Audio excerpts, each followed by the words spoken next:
What's up, YouTube? It's your boy, Pastor D, back with another video. Now, this isn't one of my most proudest moments in my life, but I'm gonna share it. I can remember it was back during COVID. I want to say 2020. Back during COVID, now during this time in my life, I was dealing with, a female, that I probably shouldn't have been dealing with. And I ended up going through, this breakup with her or whatever like that. And I found myself in this place of connecting. This was a time in my life. COVID was a very trying time in my life, because during COVID, I was doing a lot of connecting, in places and with people that I just knew I shouldn't have been connecting with, right? Be it family, be it friends, and like I said, even relationally, right? And so anyways, I go through this breakup or whatever. That was like the start of it. And I can remember a lot of times, I can remember often in times, at times feeling, like God was so against me, and that's the thing, a lot of us, that we get misconstrued. We think that just because God is cutting ties with people or places or things in our lives, we feel like that, oh, he's against us. He don't want us to be happy, that he don't want us to enjoy life or live life. But that's not true. I've come to find out, when God does things like that, he's actually doing it for our benefit, right? And he's doing it to save us and to keep us from the heartache and pain that if we don't listen and follow him, that we will endure. So anyways, during this time, like I said, I end up going through that. I'm dealing with that. And then I started connecting. I had a friend at the time that we would hang out every day, during COVID. We would hang out every day. We would smoke. We would, just chill every single day. And then I started hanging around my cousins, my cousins or whatever like that, right? And God, was warning me, about hanging out, with them or whatever like that, because, and I'm just keep it real, my family dynamic, as far as my entire family, not just my immediate family. Me and my immediate family, we're very close. It's just me, my mom, my little brother, and my little sister. And so, we have a close dynamic or whatever like that. But as far as my extended family, I wouldn't say that I'm the closest with all of my family, be it on my mom's side or my dad's side. But during this time, I started hanging out strong with my cousins, them. And we ended up planning this trip, to go to Vegas. It was about to be my 30th birthday. The trip wasn't for my birthday, but it just so happened that it was literally during the time of my birthday. So anyways, God warning me, not to go around, not to happen, because there were some things that had transpired, years before. And so God warning me, and of course I'm not listening. I'm not, taking heed to the warnings, because again, at this time I'm feeling so boxed in, so controlled, and I'm just I'm wanting to do so many things that I want to do. You get what I'm saying? That I'm just look, I'm just gonna do what I want to do. And so I end up hanging out with my cousins, them. And God kept warning me. He kept saying, he said that there's going to be a setup when you go on this trip with them. I see them taking money out of your account. And so, I'm thinking, it's family, giving it the benefit of the doubt. Oh, it's family. We good. We'll be good, right? So anyways, fast forward, we end up going on a trip. We're in Vegas or whatever like that. Now, the first day, when I get to Vegas, it was me and my cousin's boyfriend at the time. We had got there first. Both of my cousins was coming later. One of my cousins was traveling from Detroit to Vegas, and then the other one, she had to work. So when she had got off work, she was gonna come and meet us in Vegas. So at this point in Vegas, it's only me and her boyfriend out there. His mom and his aunt was out there or whatever. He has a family out there that was on a trip out there as well. So anyways, we get there, and immediately when we touch down, we start drinking. So at this point, I had already face probably like a fifth of Douce, like by myself, just drinking, right? And mind you, I'm not really a big drinker, so even the slightest, I'm already done. You get what I'm saying? And so I started drinking or whatever like that, and so we end up going to pick up my cousin that came in from Detroit from the airport. And so when he get in, we go to the liquor store, buy a bottle of Henny. I buy a bottle of Henny. We hit up the weed dispensaries, and we buying weed and all that stuff like that. And I'm just like, man, like this is what I want. This is what I want. Like, you know what I'm saying? Like I just want to be free, relaxed, right? And everything like that. And so like I said, we end up buying a Henny and all that stuff like that. I'd already been drinking Douce. So now I'm throwing back Hennessy. And when I tell you I get blackout drunk, I got blackout drunk. The only thing I can remember is when we were in the weed store, I can remember telling them like, nah, I got it. Like, I'll buy it. Like, I'll buy the weed or whatever like that. And I gave my cousin my card. And I can remember telling him my PIN to my card. And I mean, I'm drunk, so I don't even know. Like, if I was sober, I definitely wouldn't have told him that. I wouldn't have told him my PIN or whatever like that. So I ended up telling him the PIN to my card or whatever like that. And the next time I can remember my mom calling on FaceTime or whatever. I can remember him talking to my mom and saying, Auntie, don't worry. Like, I got him. Like, he good, da-da-da. He with family, da-da-da, like that. And so then next thing I know, when I come to again, we back at the hotel and me and my cousin room, and it was me, him, my cousin, and her boyfriend was in the room. And next thing I know, like I got McDonald's. Like they brought me McDonald's, and my cousin like, here, bro, eat this so that bread can soak up some of that liquor, right?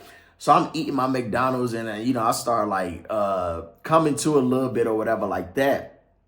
And it wasn't until I want to say later that night, because I remember I had it to where I could lock my card, and I had notifications that if anything came out of my account, that it would notify me. So I don't know, when I had came to or whatever like that, I didn't immediately think to look at my phone. So I'm kind of going throughout the day or whatever like that. And then it comes a point where I look at my phone and I noticed it said there was an ATM transaction of $200 being taken out your account. So I'm just like, what would I have taken $200 out of my account for? And so anyways, we end up continuously hanging out or whatever like that. So I wasn't thinking too much into it. I had already forgot about, what God had said and everything like that.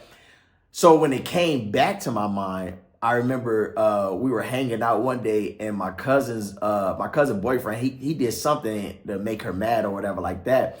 And so me and my other cousin, we had started laughing, and she had got mad, and she was like, she said, I don't know why she got mad at me, but she was like, shut up. She was like, that's why blah, blah, blah got your stupid self or whatever like that. And I'm like, when she said that, then that's when it came back. And I remember like, man, like this is what God was talking about, right? So anyways, I go through that. That's another strike, right? Like I said, this time I'm dealing with the whole fallout of the relationship I was in. Now I'm dealing with this betrayal from family. And then like, I was going through like just some personal stuff, like with my intermediate family, whatever like that. And so at this time, I started like, I was smoking, and I can remember, man, being so angry with God, because I was feeling like, man, all my life, because I've had this call on my life to be a pastor, to preach, you get what I'm saying? And I can remember, God telling me when I was younger, I was being prophesied to. Like God will always prophesy to me and let me know, like through preachers and stuff like that, it's okay that you didn't get to do what everybody else did. There's a reason why God is not going to allow you to do or to get away with things that others may be able to do and get away with. And it's because of the mantle that's on your life, because of the call that's on your life.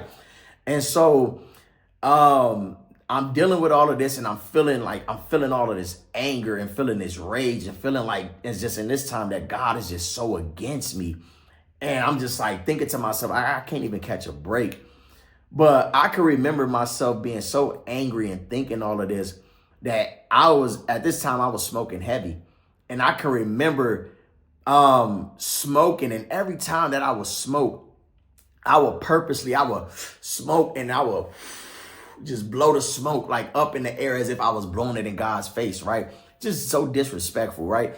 And so I'm going through that, and I'm just, every time I'm smoking, lighting up my blunt, rolling my blunts, lighting them up, just blowing it in God's face, right? And I go through that for probably like a minute, and it's like God is like warning me, letting me know like that the road that I'm heading down is gonna lead to a destruction that I'm gonna regret. You get what I'm saying? And so anyways, I go through that whole phase, and for some odd reason, I know it was nobody but God, but one day it's like I just completely snapped out of it. And I'm just like, wait, what am I doing spending my time being angry at God when I should be really looking at everything that he said and that he warned me about, be it with people, be it with family, be it with relationships, friends, and all that stuff, that it literally came to pass. Like he was literally trying to warn me so that I wouldn't have to go through those things. But just like me, I know a lot of us, you get what I'm saying? Like we get angry at God because we want to be so in control of our own lives that we don't see the danger. We don't see the danger in connecting to certain people. We don't see the danger in connecting to certain places or environments. You get what I'm saying? We don't see those dangers because we're literally as humans being led by our emotions and our feelings, our wants, our needs, our desires, our attractions. We're being led by those things, right? And we're not even taking into account what it is that God is wanting to save us from, like what he sees versus what we don't see. We're not taking any of that into account, right? And so one day I can remember just randomly snapping out of it. At that time I had stopped smoking.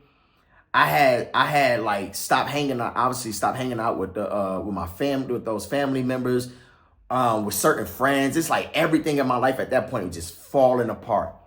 Like everybody was God was clearing my life out. He was clearing my life out. He was just doing such a cleanse in my life that when I look back, I'm so grateful because I got to see how those people and those so-called friends and so-called family really thought about me. You get what I'm saying? How they took advantage of me, how they took advantage of my brokenness and my vulnerability. You get what I'm saying? And took advantage of my insecurities and all that I was going through at that time. And so I snap out of it, and I'm just like, I started feeling so bad because I'm like, man, I'm doing all this, like being disrespectful to God, spending all this time being angry at God, and not even being appreciative and seeing the love that he has for me. You get what I'm saying? And so I say all of this to say that it don't matter where you find yourself at in life. It don't matter what you're going through. It don't matter what you're dealing with. Don't allow the enemy, don't allow yourself, don't allow your emotions or your feelings or life in general just to make you turn against God or to make you think that God is out to get you. If there is anything that God is he is for you. And if there are things that God is doing away with in your life, if you allow him to do away with those things and the way that he wants to do it, you're going to see that, wow, God, you really saved me. God, you really kept me. Because if I would have kept going this way, I don't know where it would have led me. If I would have kept doing these things, I don't know what would have happened to me. If I would have kept connecting with this person or going back to this or having these type of relationships or whatever, I don't know how it would have left me, right? But I can promise you that it will leave you definitely broken. It will leave you ashamed. It will leave you lost. It will just leave you in so many ways to where you're going to wish that you had listened to God. And when I look back, a lot of that stuff I went through I would say it was necessary because obviously, you know, it did something in me. It made me wiser. You get what I'm saying? It made me trust God more. It made me believe him more. And obviously it made me listen to him, like, to where if God says it and he said about, I don't care how close we are. I don't care if you family or not. I'm believing what God said. You get what I'm saying? And so there's definitely a benefit to it and being able to make it through situations, you know, like that and everything. But it's also more beneficial for you not to have to even go through those things in the first place by just simply listening to God. So I really hope, you know, that something, you know, in that really will encourage you. You get what I'm saying? Like I said, along your journey, to just trust God, to listen to God. And when things start falling apart, don't be trying to grab them and hold on to things and people and all that stuff. Let it go. Because if God is allowing it to fall apart, he's allowing it to fall apart for a reason, because he has something better for you. He has something greater for you. You get what I'm saying? And all you got to do is just see it through.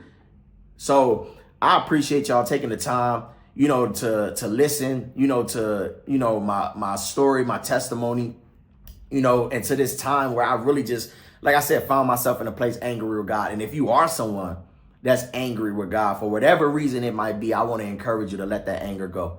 Let that anger go and allow yourself to be open, you know, to God and the fact that he's saving you, that he's keeping you, and that he's covering you.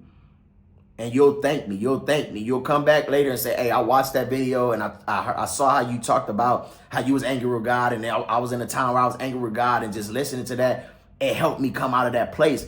You get what I'm saying? And give all glory to God. Don't give me no glory on nothing. But I'm just a vessel that's being used by God. But get out of that place. Stop allowing things to turn you away from God, or make you angry with God, or what, based off of what humans are doing, what man is doing. You get what I'm saying? Like, no, God loves us and he deserves our love. And I just leave you with that. But I appreciate you tapping in with me. Be sure to like, comment, and subscribe. And until next time, God bless. Walk it like I talk it, yeah, I walk it. Flowers never grow without some water.